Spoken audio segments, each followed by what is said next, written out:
ఓం వామదేవాయ నమః అని అన్నారనుకోండి, లేకపోతే ఓం వామదేవ ముఖాయ నమః అంటే అనారోగ్యం ఉండదు. అందుకే శివాలయంలో ప్రదక్షిణాలు చేయండి అని ఎందుకంటారో తెలుసా?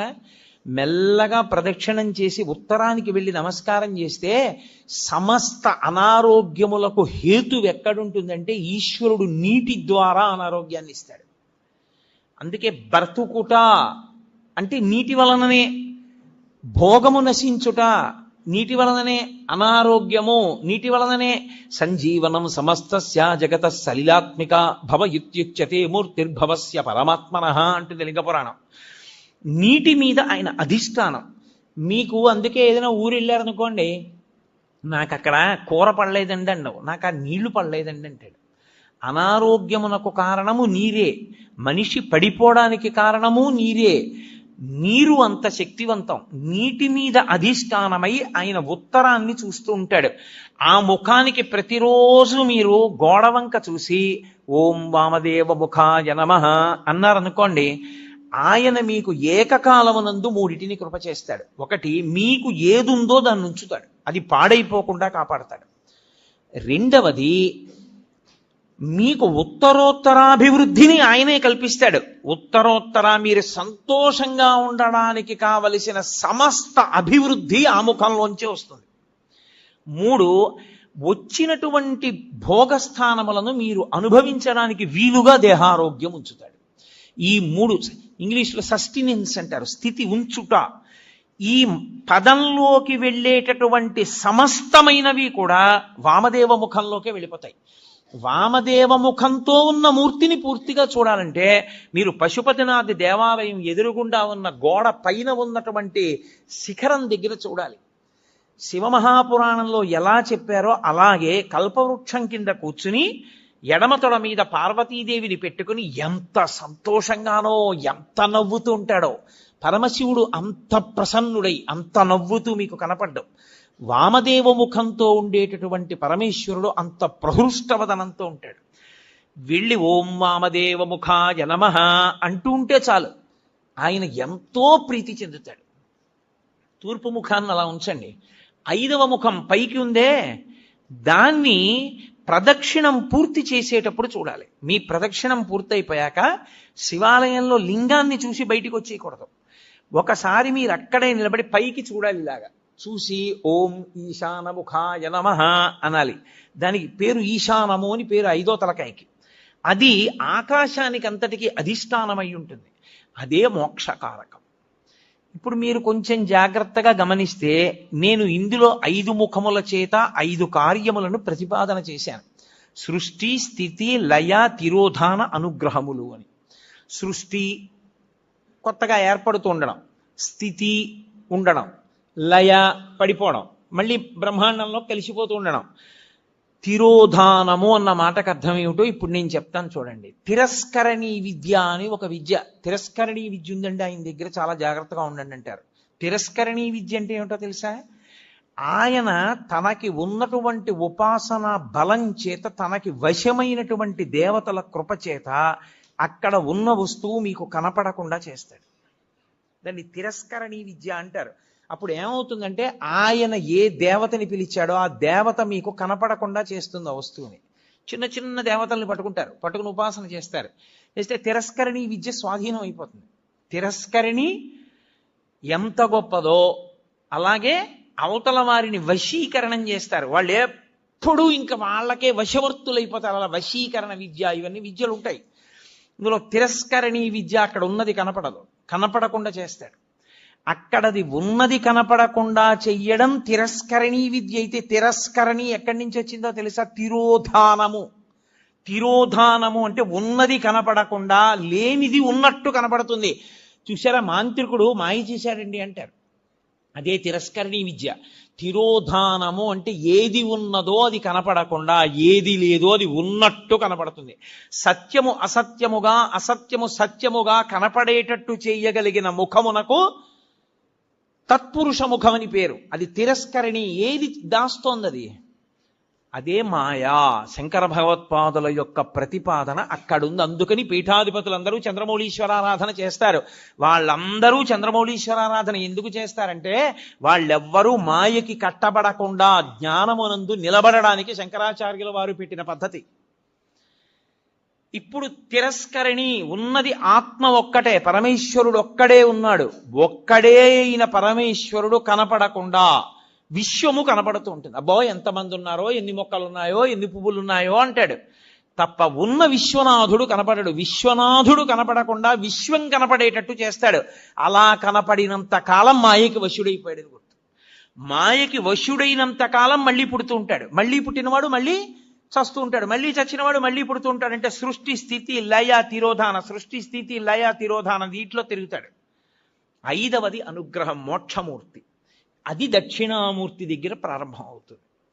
ఆయన అనుగ్రహించాడా అసలు ఉన్న వస్తువు కనపడే అసత్యమైన వస్తువు కనపడకుండా పోతుంది.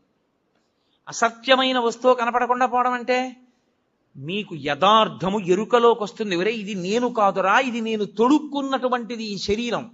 అసలు నేను లోపల ఉన్న అహంస్ఫురణ, లోపల ఉన్న ఆత్మ నేను. ఆ ఆత్మ సర్వవ్యాపకమై ఉన్నది. అందుకే అందరూ నేను నేను నేను అంటున్నారు.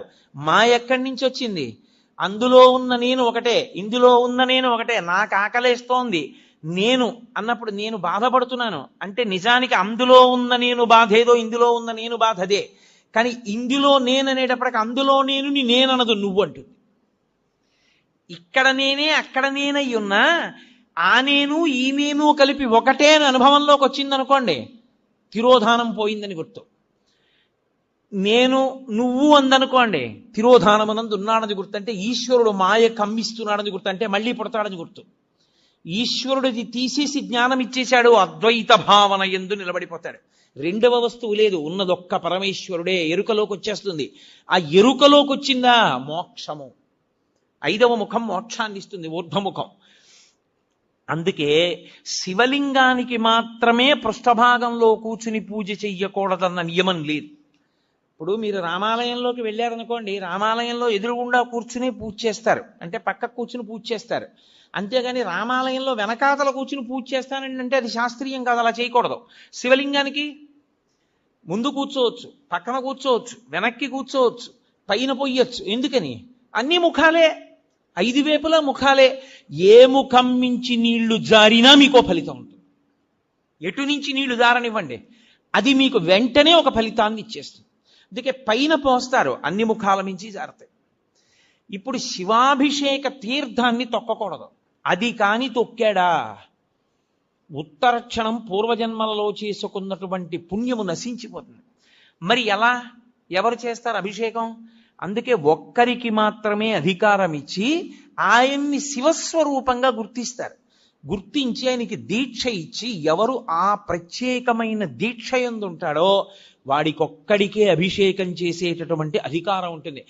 కొంతమంది గృహస్థులుగా ఉంటారు, దేవాలయాల్లో అర్చకత్వం చెయ్యరు, కానీ వారికి ప్రత్యేకమైన దీక్షలు ఉంటాయి. ఆ దీక్ష ఉన్నవాడు ఆలయంలోకి వెళ్ళి అభిషేకం చేయొచ్చు, ఏమీ దోషం ఉండదు. తప్ప అందరూ అభిషేకాన్ని శివాలయంలోకి వెళ్ళి చెయ్యకపోవడానికి కారణం అదే. నిజానికి మేం బ్రాహ్మణం అండి, అందుకని మేము లోపలికి వెళ్ళి అభిషేకం చేసుకుంటామని వెళ్లకుండా ఉండడమే మంచిది. అలా వెళ్ళకూడదు. శాస్త్రం. నేను శాస్త్రం ఒక్కటే చెప్తా, పై మాటలు మాట్లాడడం నా జన్మలో నాకు అలవాట్లేదు. లోపలికి వెళ్ళి చెయ్యవలసిన వాడు అర్చకుడొక్కడే. నీకు శాంభవ దీక్ష లాంటి దీక్షలుంటే నువ్వు వెళ్ళడానికి అర్హుడు. అటువంటి దీక్ష నీకు లేకపోతే నువ్వు లోపలికి వెళ్ళి అభిషేకం చేయడం మంచి పద్ధతి కాదు. అర్చకుడే చెయ్యాలి. నువ్వు తొక్కుతావు అనవసరంగా, లేనిపోని ఇబ్బందులన్నీ వస్తాయి. ఎందుకని తెచ్చుకోవడం? కాబట్టి శివాలయము 5 ముఖములతో ఉండి 5 మీద అధిష్టానంగా ఉంటుంది. ఇదే అమ్మవారి పరంగా చెప్పారనుకోండి, పంచకృత్య పరాయణ, ఈ 5 అమ్మవారు చేస్తుందంటే. అందుకే ఒకచో అమ్మవారు చేస్తుంది, ఆవిడ నిర్వహిస్తుంది, అప్పుడు మధురై అంటారు. మీనాక్షి అన్నీ చేస్తుంది, సుందరేశ్వరుడు ఊరుకుంటాడు. అలాగే చిదంబరం పరమేశ్వరుడు చేస్తాడు, అమ్మవారు ఊరుకుంటుంది. అందుకే ఎక్కడ ఉండేటటువంటి తత్వము అక్కడ ఉంటుంది. కాబట్టి అమ్మవారు చేస్తుంది, అయ్యవారు చేస్తారు ఈ పంచకృత్యములను. శైవ సిద్ధాంతమునందు ఈ 5 పరమశివుడు చేస్తాడు అని మనం శివ సందర్శన విధి యందు శైవాగమం చెప్తుంది. అందుకుని అలా చూడాలి. శివాలయంలోకి వెళ్ళినప్పుడు శివలింగాన్ని 3 మూర్తులుగా చూడవలసి ఉంటుంది. స్థూలలింగము, సూక్ష్మలింగము, భద్రలింగము అని మూడు. స్థూలలింగము అంటే ఆలయం యొక్క గోపురం. అందుకే శివాలయంలోకి వెడుతూనే ఏవీ మాట్లాడవద్దు అని చెప్తారు. నువ్వు ఇవన్నీ చూస్తూ వెళ్ళు. ఆలయ శిఖరం వంక చూస్తే స్థూలలింగాన్ని చూసినట్టు, ఆలయంలో ఉన్న శివలింగాన్ని చూస్తే సూక్ష్మలింగాన్ని చూసినట్టు, బలిపీఠాన్ని చూస్తే భద్రలింగాన్ని చూసినట్టు. బలిపీఠము అంటే ఉగ్రభూతములు తిరుగుతుంటాయి వాతావరణంలో. వాటిని మీరు దేవాలయంలో భక్తుల్ని ఇబ్బంది పెట్టవద్దని కొంచెం అన్నం తెచ్చి బలిహరణ మంటపం మీద పెడతారు. అవి తింటాయి, ఆ మంటపం మీద ఉన్న అన్నం తింటాయి.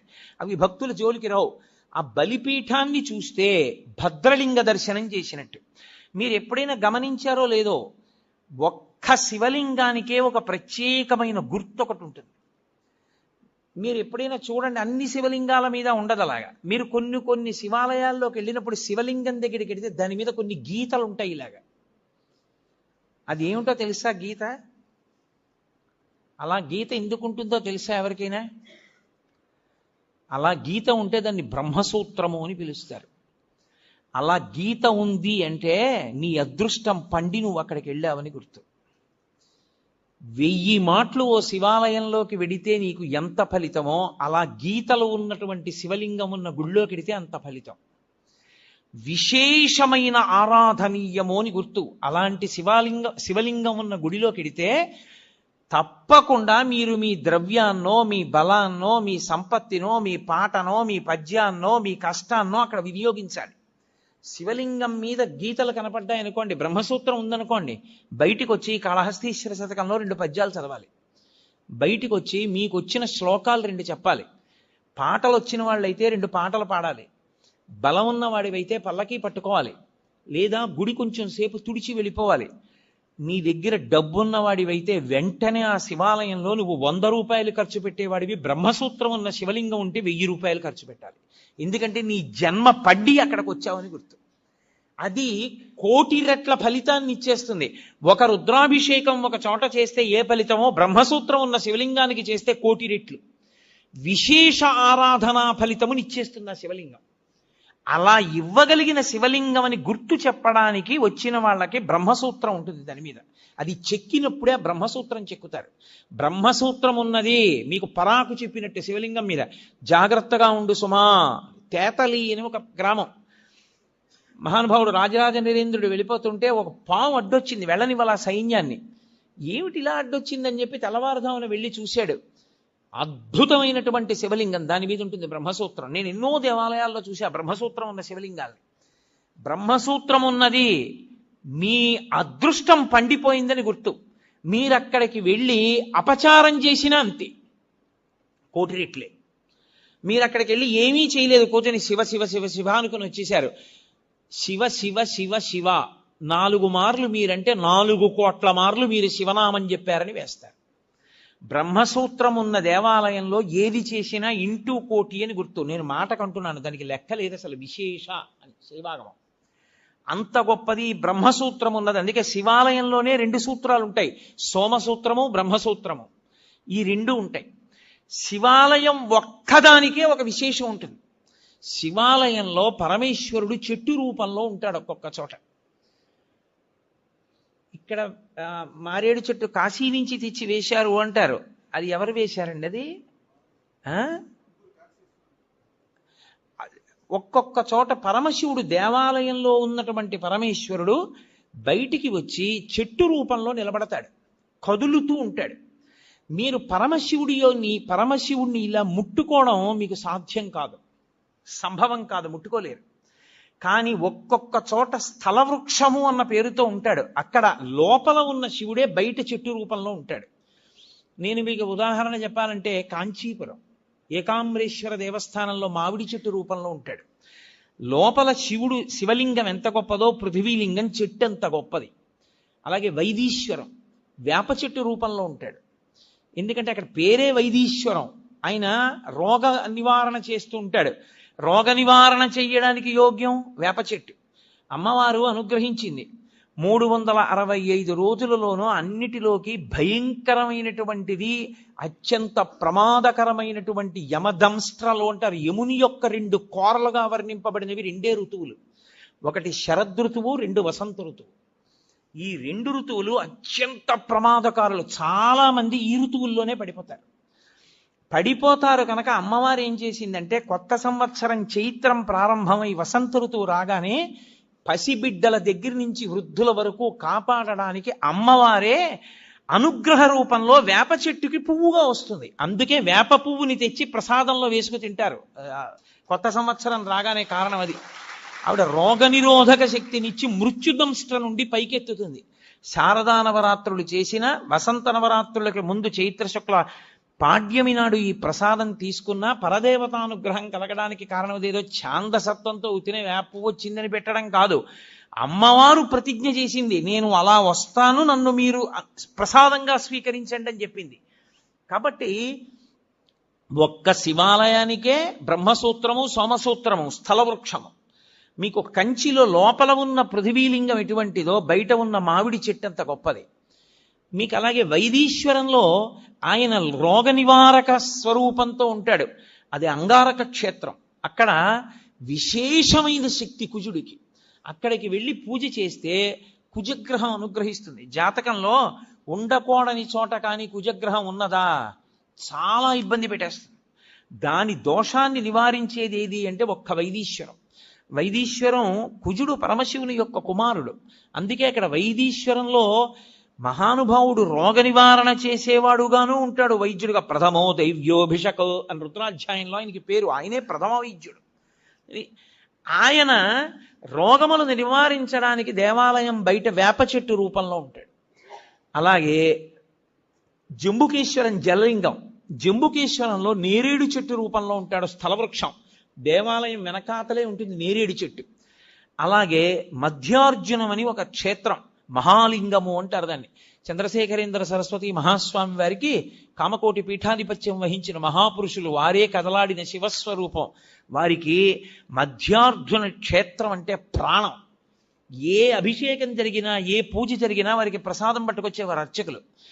మధ్యార్జునం ఇప్పటికీ అక్కడ ఒక మాట చెప్తారు, మధ్యార్జున క్షేత్రంలో అభిషేకం చేస్తే, శ్రీకాళహస్తి క్షేత్రంలో దక్షిణామూర్తి ఎదురుగుండా ఉంటుందో శివలింగం, మీకు 4 వైపులా గోడలుండి పైన ఆచ్ఛాదన ఉండదు, కప్పీరు, పైన కప్పు ఉంటుంది శివాలయాలకి. ఒక్క దక్షిణామూర్తి ఎదురుగుండా ఉన్నటువంటి శివలింగాన్ని మహామృత్యు దోష నివారక లింగము అంటారు, మృత్యుంజయ లింగము. దానికి ఆచ్ఛాదన ఉండదు. అంతటా క్షామం వచ్చేసి ఇంకా తినడానికి తిండి లేక పశువులు కూడా చచ్చిపోతే అప్పుడు ఏం చేస్తారంటే 4 గోడల మీద అర్చకులు నిలబడతారు. నిలబడి 4 గోడల మించి శివలింగానికి అభిషేకం చేసి కుంభం పోస్తారు, అన్నాభిషేకం చేసి వదిలిపెడతారు. అంటే మరనాడు తలుపులు తీస్తే కుంభవృష్టి కింద పడుతుంది వాన. ఒకసారి జరిగింది శ్రీకాళహస్తి వల్ల. శివలింగం దేశ సమస్యలకి కూడా పరిష్కారమై ఉంటుంది. అందుకని మహాలింగము మధ్యార్జునం. ఆ క్షేత్రం పేరు అర్జున క్షేత్రం. అర్జునం అంటే తెల్లమద్ది, తెల్లమద్ది చెట్టు రూపంలో ఉంటాడు పరమశివుడు. అసలు నమో వృక్షేభ్యో హరికేశేభ్యో అని ఆయన యొక్క రూపము తెల్లమద్ది చెట్టుగా ఉంటుంది. మీరు ఎప్పుడైనా తెల్లమద్ది చెట్టు చూశారో లేదో నాకు తెలియదు. తెల్లమద్ది చెట్టు చూస్తే తెల్లటి వ్యక్తి ఎలా ఉంటాడో అలాగే ఉంటుంది. మేము మధ్యార్జునం వెళ్ళినప్పుడు తలుపులు వేసేశారు, మహానైవేద్యం టైం అయిపోతోంది. మా శంకర్ గారు అన్నగారు, మల్లన్న గారు, మహానుభావుడు, ఏ పనైనా సాధించగలడు. ఆయన మొత్తానికి అర్చకుల్ని పట్టి తలుపులు తెరిపిస్తే వెళ్ళి ఆ మధ్యార్జునంలో ఆ అర్జున వృక్షాన్ని ముట్టుకుని వచ్చాం కదండి. ఆ దేవాలయం ఒక్క దేవాలయానికే శివాలయాల్లో ఒక నియమం, ఏ ద్వారంలోంచి మీరు లోపలికి వెళ్ళారో అందులోంచి బయటికి రాకూడదు, వేరు ద్వారంలోంచి బయటికి వెళ్ళాలి. పాపాలన్నీ బయట నించుంటాయి, ఎక్కడ పట్టుకుంటాయో అని, మళ్ళీ వస్తాడని. ఇంకో ద్వారంలోంచి వెడితే పాపం అక్కడతో పోతుంది. మధ్యార్జునం అంత గొప్పది. మధ్యార్జునం గొప్పతనం ఎక్కడుందో తెలుసా? శైవాగమం ఎలా చెప్పిందో ఆ ఆలయానికి ఉపాలయాలుగా అన్ని ఆలయాలు అలా వెలిసాయి. ఒక శివాలయానికి ఈశాన్యంలో ఏదో నటరాజస్వామి ఉండాలి, లేకపోతే కాలభైరవుడు ఉండాలి, పశ్చిమాన సుబ్రహ్మణ్యుడు ఉండాలి, నైరుతి విఘ్నేశ్వరుడు ఉండాలి, అలాగే ఉత్తరాన చండీశ్వరుడు ఉండాలి. ఎలా శైవాగమం చెప్పిందో మధ్యార్జున క్షేత్రానికి అన్ని దిక్కులా అలా వచ్చాయి దేవాలయాలు. అందుకని అసలు దాని చుట్టూ ఉన్న దేవాలయాలు ఉపాలయాలై ఈ లింగం మహాలింగం అయింది. అందుకని దానికి ఆ లింగాన్ని, అన్ని శివాలయాల్లో ఉన్న శివలింగానికి మహాలింగం అంటారు. కానీ ప్రత్యేకించి మధ్యార్జున క్షేత్రంలో ఉన్న శివలింగానికి ఒక్కదానికే ఒక ప్రత్యేకమైన పేరు మహాలింగం అనే పిలుస్తారు. ఎంత ప్రీతో చెప్పలేను పరమాచార్య స్వామి వారికి. అక్కడే ఉండే ఏమి నంది, మీరు ఇలా తలెత్తి చూడాలి, అలా ఉంటాడు నందీశ్వరుడు. నందీశ్వరుడు కేవలము శివుణ్ణి చూస్తాడని మీరు అనుకుంటున్నారేమో, తప్పు. నందీశ్వరుని యందు ఒక ప్రత్యేక లక్షణం ఉంది. ఆయన విశేషానుగ్రహాన్ని మీకు ఇస్తాడు. ఏమిటో తెలుసా? మీకు ఏదో పట్టి పీడిస్తోంది, దోషం తెలియట్లేదు. ఎందువల్ల ఇలా అవుతోందండి అంటే, ఏ పర్వాలేదు అవుతుంది కానండి, ఏం పర్వాలేదండి అంటుంటారు. దోషం పట్టుకోలేరు. అది ఎందుకు వస్తుందో తెలుసా? ఎక్కడో మహాత్ముల మనసు కష్టపెట్టడమో, లేకపోతే ఏదో చెయ్యకూడని దోషం ఏదో చేశారు, అది జాతకంలోకి దొరకదు, పీడిస్తూ ఉంటుంది. మీకు దొరకని దోషం పోవాలి అంటే ఒక్క నంది అభిషేకానికే పోతుంది. అది ఎప్పుడో తెలుసా? ఎప్పుడు పడితే అప్పుడు చేయడానికి వీల్లేదు. త్రయోదశి నాటి సాయంకాలం శివాలయంలో శివలింగానికి పొద్దున్న అభిషేకం అయిపోతుంది కాబట్టి అలంకారం చేసేసి రుద్రాధ్యాయంతో నందీశ్వరుడికి అభిషేకం చేస్తారు. అభిషేకం చేసి నంది మూర్తినంతటినీ కడిగి అలంకారం చేసి చందనం బొట్టి బొట్టు పెట్టి నందీశ్వరుడికి శివలింగానికి ఏకకాలంలో హారతిత్తితే సమస్త దోషములు ఉపశాంతి పొందుతాయి. ఒక్క త్రయోదశి నాడే. ఇక ఇంకొక రోజు లేదు దానికి. దోష నివారణార్థం చేసేటటువంటి అభిషేకం నందీశ్వరుడికి ఉంది ప్రదోష వేళలో.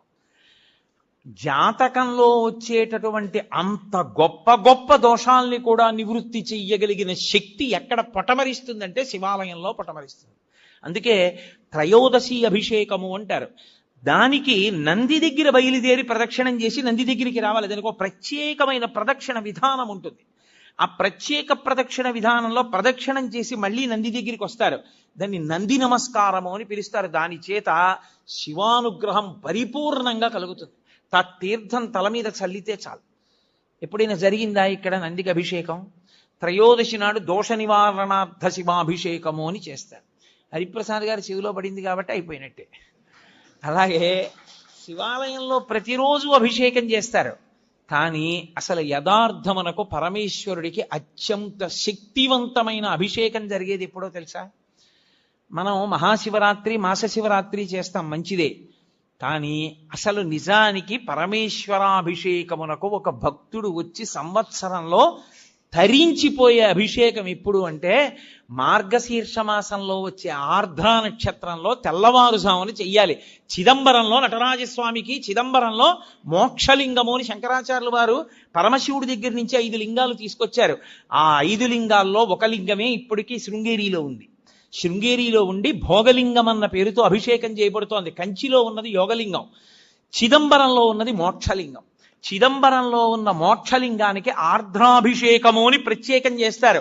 అసలు నిజానికి దానితో కలుపుకుంటూ ప్రతి శివాలయంలో మార్గశీర్ష మాస ఆర్ద్రా నక్షత్రం నాడు తెల్లవారుజామున 3-4 మధ్యలో చెయ్యాలి అభిషేకం. దేవాలయాన్ని మంగళవాయిద్యాలతో పరమేశ్వరుణ్ణి మేల్కొల్పి ఉత్సవమూర్తుల్ని తీసుకొచ్చేసి గబగబా ఆలయాన్నంతటినీ శుద్ధి చేసుకోవడం అంటే సిద్ధం చేసుకుని పరమేశ్వరుడికి అభిషేకం చేస్తారు. గడ గడ గడ గడ గడ గడ వణికిపోతుంటారు. అందులో ఆర్ద్ర నక్షత్రం ఉంటుంది ఆ రోజున. ఆర్ద్ర అంటేనే తడి. దీని మీద ఒక విషయం చెప్తుంటారు. శివ, నీకు ఇదేం పిచ్చయ్యా, మార్గశీర్ష మాసం అంటేనే ఊహూయ నివడక లోకముర్వీనాథ అని లోకం అంతా వణికిపోతుంటుంది. అంత వణికిపోయే సమయంలో తెల్లవారుజామున 3:30-4 మధ్యలో ఎవడైనా నెత్తి మీద అన్ని కడవల నీళ్లు పోసుకుంటాడా? ఎందుకన్ని చన్నీళ్లు పోసుకుంటావు అంటే ఒక చమత్కారంగా ఒక గడుసు కవి దానికి ఒక పెద్ద అర్థం చెప్పాడు. ఎందుకలా ఆయన ఆర్ద్రాభిషేకం చేసుకుంటాడు అన్నదానికి. ఆయన మౌళే గంగా శశాంకౌ, ఈశ్వర మీకు తల మీద గంగ ఉంది, ఒక పక్క చంద్రుడు ఉన్నాడు, ఇద్దరూ చల్లటి వాళ్లే, చల్లగా ఉంటారు ఇద్దరు తలమించి జారుతూ. పోన్లే తలమించి జారుతూ చల్లగా ఉన్నా ఏదో కింద వెచ్చగా ఉంటుంది ఒళ్ళు అనుకుందామా. పార్శ్వే వామే దయార్ద్ర హిమగిరి దుహిత, ఎడం చేతి పక్కన ఎప్పుడు లోకాల పట్ల దయ చూపించడంలో చల్లని తల్లి, పైగా హిమగిరి దుహిత మంచుకొండ కూతురు. ఆవిడ అసలే మంచుకొండ కూతురు, పైగా దయ కలిగిన తల్లి. ఎంత చల్లగా ఉంటుంది. ఆవిడేమో ఎడం భాగంలో ఉంటుంది. ఇది చాలదన్నట్టు కరచరణ తలే శీతలాంగా భుజంగా, కాళ్ళకి చేతులకి జివ్వమనేటంత చల్లగా ఉండే పావులు చుట్టుకొని ఉంటాయి. ఇంకా ఈశ్వర ఇది చాలదు మీకు, చందనం సర్వగాత్రే, ఒళ్ళంతా చల్లటి చందనం పూసుకుంటావు, ఎంత చలి. ఇది చాలలేదు నీకు, ఇది చాలలేదని మళ్ళీ మార్గశీర్ష మాసం ఆర్ద్రా నక్షత్రంలో నీకు ఇన్ని కడవలతో తెల్లవారుజామున అభిషేకమా? ఎందుకే మహానుభావ, నీకు చలి ఇట్లా? శీతం ప్రభూతం అంటే చాలా ఎక్కువ, విపరీతమైన చలి కదూ. మరి కనక సభానాథ, ఓ చిదంబరేశ్వరుడా, ఓ శివ, సోఢుంక శక్తి, ఎలా భరిస్తావు? అంటే చిత్తే నిర్వేదతత్వే, అర్థమైందయా? ఎప్పుడు కోరికలతో ఏడుస్తూ అలమటించిపోతూ ఎప్పుడు దుఃఖంతో ఉండి వేడిగా ఉండే నా హృదయంలో ఉన్న నీకు ఇంత చల్లటివన్నీ పెట్టినా తాపం పోవట్లేదన్నాడు. అందుకని శివా నీకు ఆర్ద్రాభిషేకం అన్నారు. సమస్త తాపోపశాంతి దేని వలన కలుగుతుందంటే ఆర్ద్రాభిషేకము చేత కలుగుతుంది. శివాలయం ఉండడం ఒకెత్తు, శివాలయాన్ని వాడుకోవడం ఒకెత్తు.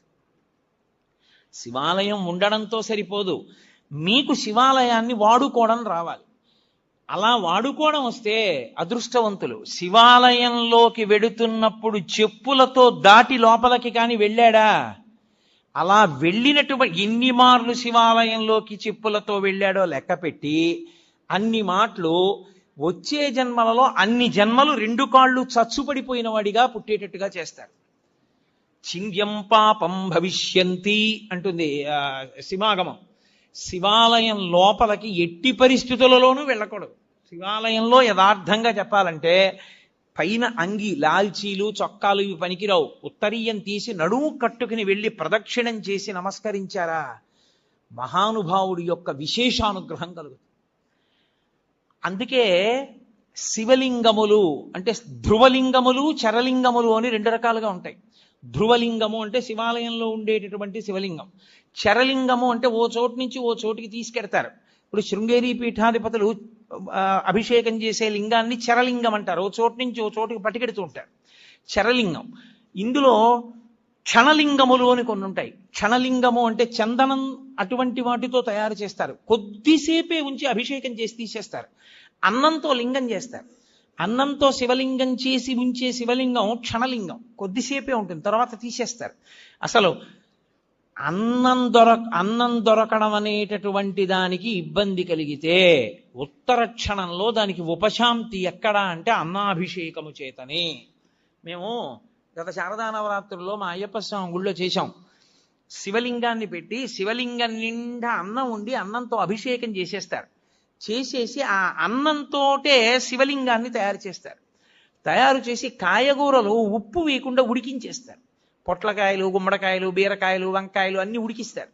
ఉడికించి తీసేసిన కూరగాయల్ని పరమశివుడికి అలంకారాలుగా పెట్టేస్తారు.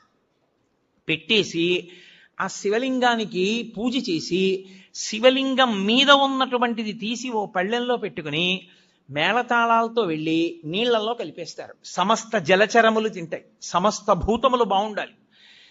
తర్వాత ఆ మిగిలిపోయినటువంటి శివలింగం, ఆ అన్నం, ఆ కూరలు తీసుకెళ్ళి ఏ పులుసు అన్నం కిందో వండేస్తారు. వండేసి అందరికీ ప్రసాదంగా ఇస్తారు. అన్నాభిషేకం చేసినటువంటి శివలింగ ప్రసాదం తింటే అన్నదోష నివృత్తి జరిగి ఆ అన్నం అంతా బాగుంటుంది. 2, అన్నమునకు దోషం ఉంటుంది. ఎప్పుడైనా సరే అన్నం తింటున్నప్పుడు వేరొకరు చూశారనుకోండి దోషం వస్తుంది అన్నానికి. అందుకు గోప్యంగా అన్నం తినడానికి కారణం అది. అన్నం చూస్తే చాలు దోషం వస్తుంది. అన్నం దోషం వచ్చిందనుకోండి మీకు దేవతారాధన యందు ఉపయోగించకూడదు. అన్నదోష నివృత్తి దేని వలన జరుగుతుందో తెలుసా? పంచబ్రహ్మ మంత్ర పఠనం చేత పోతుంది. పంచబ్రహ్మ మంత్ర పఠనం అంటే ఏంటో తెలుసా? పరమశివుణ్ణి 5 మంత్రాలతో పిలుస్తారు. సద్యోజాతం ప్రపద్యామి సద్యోజాతాయ వై నమో నమః, భవే భవేనాతి భవే భవస్వమాన్ భవోద్భవాయ నమః, ఓం వామదేవాయ నమో జ్యేష్ఠాయ నమః అని 5 మంత్రాలు ఉంటాయి. ఈ 5 మంత్రములతోటి నెయ్యిని అభికరిస్తే దేవాలయంలోకి తీసుకెళ్లిన అన్నం మీద పంచబ్రహ్మ మంత్ర పఠనం చేసి చెయ్యి వేసి తీస్తే అర్చకులు, అది ఉత్తర క్షణం కేవలం ఈశ్వరుడు తప్ప వేరొకరు చూడని అన్నం.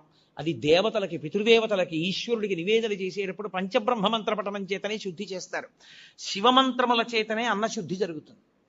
అంత శక్తివంతమైనటువంటి స్వరూపము శివస్వరూపము. అటువంటి మహానుభావుడు ఆ శివలింగము లోకంలో 6 రకములుగా ఉంటాయి అని. శివలింగాలు కొన్ని రత్నజములు అంటారు. అంటే రత్నాలు, వజ్రాలు, వైఢూర్యాలు వీటిలోంచి శివలింగాన్ని చెక్కుతారు. అలా చెక్కితే వచ్చినటువంటి శివలింగాన్ని రత్నజము అని పిలుస్తారు.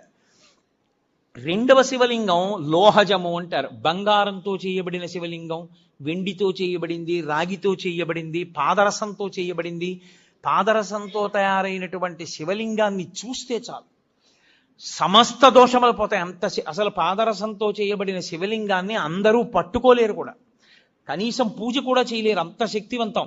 మీకు ఒక్క అలహాబాద్ త్రివేణి సంగమంలో ఉంది దేవాలయంలో, లలితాపరా భట్టారికా దేవాలయంలో పాదరసలింగం ఉంది. ఇంత పెద్ద పాదరసంతో ఉంటుంది. మీరు ఎవరైనా చూశారో లేదో నాకు తెలియదు. కాబట్టి అటువంటి వాటిని లోహజలింగములు అని పిలుస్తారు. మూడవది సైకతలింగము అంటారు. అంటే పృథివీలింగం తయారు చేశారు అంటారు. అప్పటికి ప్రయోజనాన్ని నెరవేర్చడానికి మట్టితో, ఇసుకతో తయారు చేస్తారు. అలా తయారు చేసిన శివలింగం సైకతలింగము అంటారు. శైలజము, శైలజము అంటే రాతితో చెక్కిన శివలింగం శైలజలింగము అంటారు. ఐదవది మృణ్మయలింగము. మృణ్మయము అంటే మట్టితో తయారు చేసుకున్నటువంటి శివలింగాలు. ఆరవది బాణలింగము అంటారు. అంటే అది దైవీలింగము అంటారు. అది పరమేశ్వరుని యొక్క అనుగ్రహం చేత అలా చాలా విచిత్రంగా వస్తుంది ఆ శివలింగం. మీకు ఆ శివలింగాలు ఎక్కడున్నాయి అంటే విశాఖపట్నం దగ్గర అరకు లోయ అని ఒక లోయ ఉంది. ఆ అరకు లోయ లోపలికి మీరు వెడితే గుహల్లోకి, ఆ గుహ లోపల నుంచి, గుహ ఉపరితలం నుంచి చుక్క చుక్క నీరు కింద పడుతుంది. అది అలా ఎందుకు పడుతుందో ఎవరికీ తెలియదు. ఒక చుక్క నీరు పైనుంచి ఇలా కింద పడింది అనుకోండి, చుక్క తగలగానే భూమి ఇలా పొటమరిస్తుంది. ఇంకో చుక్క పడింది అనుకోండి, ఇంకొంచెం పొటమరిస్తుంది. ఇంకొంచెం పడింది అనుకోండి, ఇంకొంచెం పొటమరిస్తుంది. అలా చుక్క పడినప్పుడల్లా భూమి ఇలా పైకి లేస్తుంది. అది నేను చెప్పినంత కనపడదు మీకు, వెంట్రుక వాసి లేస్తూ ఉంటుంది భూమి. అది కొన్ని సంవత్సరములు అయ్యేటప్పటికీ ఆ నీటి చుక్క పడుతూ ఇది లేస్తూ ఇది పైకి లేచి ఉపరితలాన్ని అంటుకుంటుంది. అలా పైకి లేచినటువంటి లింగములను దైవీ లింగములు అని పిలుస్తారు. అవి పరమేశ్వరుని యొక్క అనుగ్రహం చేత ప్రకృతిలో ఏర్పడుతుంటాయి. అలా ఏర్పడేటటువంటి శివలింగములు అవి అద్భుతమైనటువంటి శివలింగాలు. ప్రతిష్టా స్వరూపంలోకి కూడా వాటిని తీసుకుంటారు. తీసుకుని దారుజలింగములు అని ఒకటి కొయ్యతో చేస్తారు. కొయ్యతో చేసిన లింగాన్ని దారుజలింగము అంటారు. ఇక